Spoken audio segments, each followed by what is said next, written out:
Kerala registration ചെയ്ത് കഴിഞ്ഞിട്ടും mail വന്നില്ല എന്നുള്ളതാണ് ഇപ്പോഴത്തെ പൊതുവായ എല്ലാവരുടെയും പ്രശ്നം. ഈ വീഡിയോ ചെയ്യാൻ തന്നെ കാരണം തെറ്റായ രീതിയിൽ എല്ലാവരും രജിസ്ട്രേഷൻ ചെയ്യുന്നു എന്ന് കണ്ടതുകൊണ്ടാണ്. എനിക്ക് കുറച്ച് മെസ്സേജ് വന്നതും അങ്ങനെ തന്നെയാണ്. കറക്റ്റായിട്ട് കേരള രജിസ്ട്രേഷൻ ഞാൻ ചെയ്തത് എങ്ങനെയെന്ന് ഞാൻ ഈ വീഡിയോയിൽ പറഞ്ഞുതരാം. ആദ്യം അക്ഷയ സെൻറ്ററിൽ ചെന്നിട്ട് കേരള രജിസ്ട്രേഷൻ ചെയ്യണമെന്ന് അവരോട് പറഞ്ഞു. അപ്പോൾ അവർ ആ പോർട്ടൽ സൈറ്റ് ഓപ്പൺ ചെയ്ത് കഴിഞ്ഞിട്ട് എനിക്ക് ഇങ്ങനത്തെ ഒരു പ്രിൻ്റ് ഔട്ടാണ് തന്നത്. ഇതിന് 2 സൈഡുണ്ട്. ഫസ്റ്റ് സൈഡ് ഇതും, സെക്കൻഡ് സൈഡ് ഇതാണ്. സെക്കൻഡ് സൈഡിൽ കൊടുത്തിരിക്കുന്ന എല്ലാ സർട്ടിഫിക്കറ്റും അയക്കേണ്ടതാണ്. ഈ മാർക്ക് ചെയ്തിരിക്കുന്നത് നമ്മുടെ രജിസ്ട്രേഷൻ സർട്ടിഫിക്കറ്റാണ് അയക്കേണ്ടത് കേട്ടോ.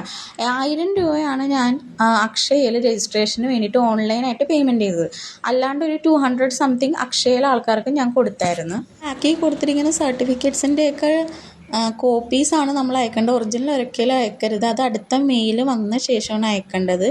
അപ്പോൾ ഉടനെ തന്നെ ഇത് അയക്കണം. ഡിലേ ഒട്ടും വരുത്താൻ പാടില്ല. ഒറിജിനൽ അയക്കണ മെയിൽ എങ്ങനെ വരുമെന്ന് ഞാൻ അടുത്ത വീഡിയോ പറയാം ഗൈസ്. അപ്പോൾ ഫോളോ ചെയ്ത് വെച്ചോ ഗൈസ്. Bye guys.